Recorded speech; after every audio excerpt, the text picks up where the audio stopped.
네, 저는 금융위원장님께 질의 드리겠습니다. 예, 원장님, 그 전력을 생산하는 방법은 어떤 것들이 있는지 혹시 아십니까? 뭐 전력 뭐 원자력도 있을 수 있고 화력, 수력 뭐 여러 가지 네, 풍력 뭐 네, 제열 다 참 많이 있습니다. 하시네요. 예, 다음 페이지 보시죠. 그 2017년 문재인 정부 들어서 제8차 전력수급 기본계획 전원 믹스입니다. 그 지난 정권이랑 동일하게 기저발전으로 석탄, 원전을 정해놨고요. LNG가 34.7%를 차지하긴 하지만 원료를 대부분 수입하고 있고 발전 단가가 되게 높아서 장기적으로 가져가기에는 고민이 많이 되는 방식입니다. 그래서 신재생 에너지를 확대해야 되는 게 지금 상황이긴 합니다. 다음 페이지 보시죠.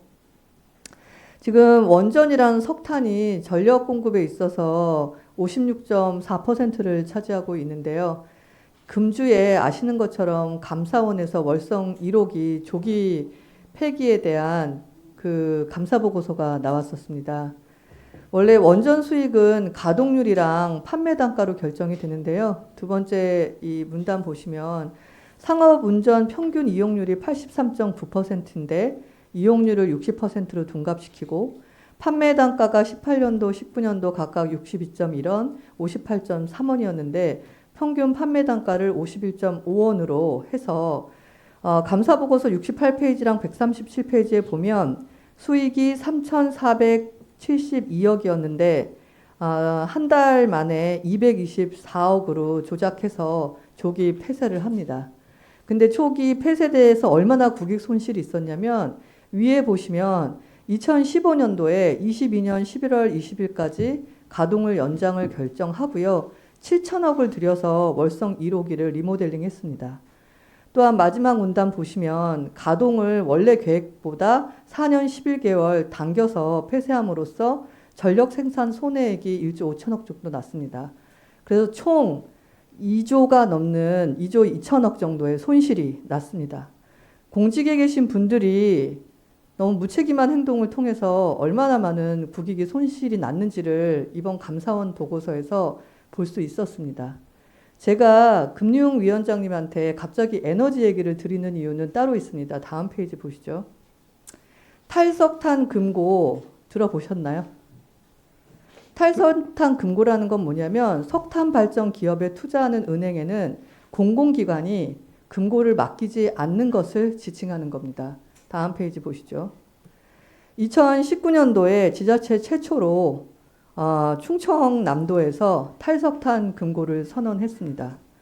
그리고 오른쪽에 보시면 2020년도 6월 달에 서울특별시 교육청에서 또 탈석탄 금고를 선언하고 은행으로는 NH농협은행을 정합니다.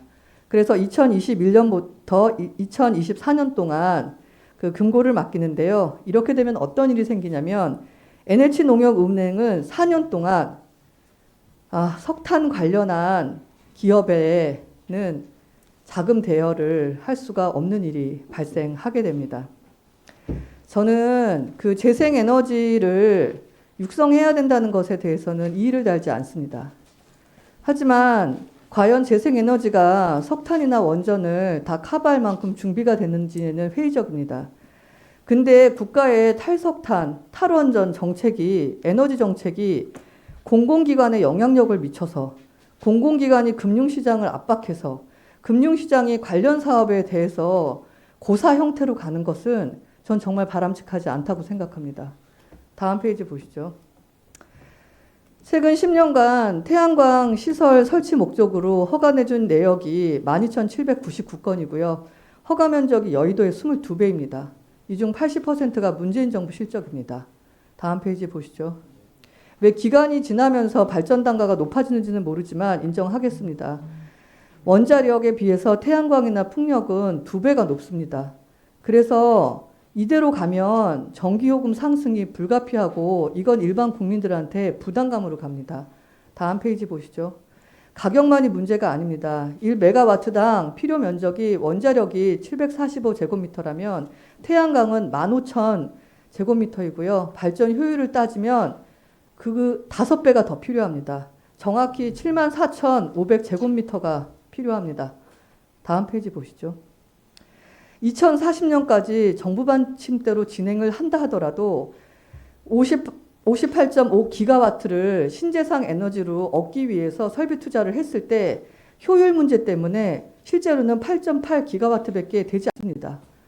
계속 우리는 원전과 석탄에 대한 의존도를 포기할 수가 없습니다. 그걸 포기하면 지금 경제 시스템을 유지할 수가 없습니다. 다음 페이지 보시죠. 저는 전기는 그냥 스위치를 켠다고 생각하지 않습니다.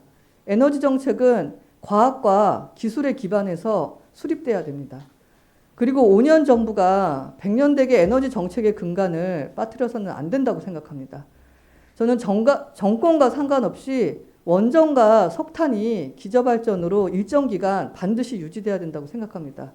그리고 마지막으로 이런 급진적인 에너지 정책에 금융권이 동원돼서는 안 된다고 생각합니다. 지금은 산업부와 한수원이 비난을 받고 있지만 이렇게 금융권이 석탄 관련한 기업들을 압박을 하면 또 몇 년 뒤에는 산업부와 한수원의 자리를 금융권이 갖게 될 수도 있습니다. 이 부분 관련해서 위원장님 의견 어떠십니까? 예, 제가 그 에너지 정책에 대해서 이야기하는 거는 월권이고 주제 넘은 것 같고요. 그 제일 마지막에 에너지 정책에 금융권이 동원돼서는 안 되는 부분에 대해서는 저도 수출행장을 했는데 수출행이 이제 대출을 해주는데 예를 들어서 동남아시아 같은 발전소를 해주는데 한 번 할 때마다 온 편지가 전 세계에서 날라와가지고 심지어 뭐 그 데모대가 우리나라 그 워싱턴에 있는 우리 대사관 앞까지 가거든요. 그래서 이게 우리나라 정책적으로 해서 에너지 정책 금융권이 동원되는 게 아니고 이미 전 세계적으로 압박을 좀 하는 게 있어서 아니 근데 저는 예를 들면 석탄 발전 기업에 육성 자금을 주지 마라. 내지는 대출에 대한 한도를 지금 있는 거에 밀리지 말라라는 거라. 얘는 뭐냐면 탈석탄 근거를 정해지기 위해서는 관련된 업체들한테 투자는 안 됩니다. 그러니까 지원하지 말라는 겁니다. 제가 말씀드린 취지는 정부가 하는 게 아니고 시장의 압력 때문에라도 금융기관이 스스로 지금 줄여가고 있어서 오히려 저는 조금 약간 해외 발전 같은 거 좀 걱정이 되는데 이게 우리나라 정부나 우리 금융위원회에서 하지 말라고 한 건 없고 시장 압력이 그렇습니다. 특히 우리나라는 이제 무역이라든지 대외 활동을 하기 때문에 그래서 줄이는 거라 고사는 안 되고요. 제가 위원장님한테 부탁드리고 싶은 건 뭐냐면 우리나라 정부나 고위공직자분들한테 충성하시는 분들은 많은데 애국자분을 찾기가 되게 힘든 것 같습니다.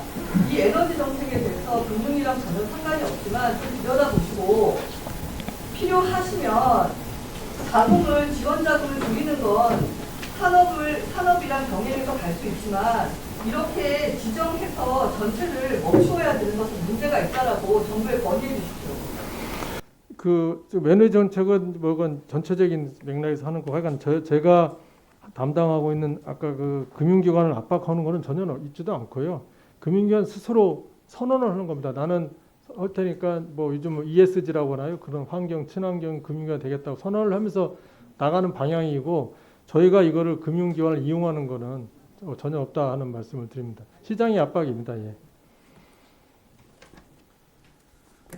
예, 이영 의원님 수고하셨습니다. 다음 질의는 존경하는 전재수 의원님 해주시기 바랍니다.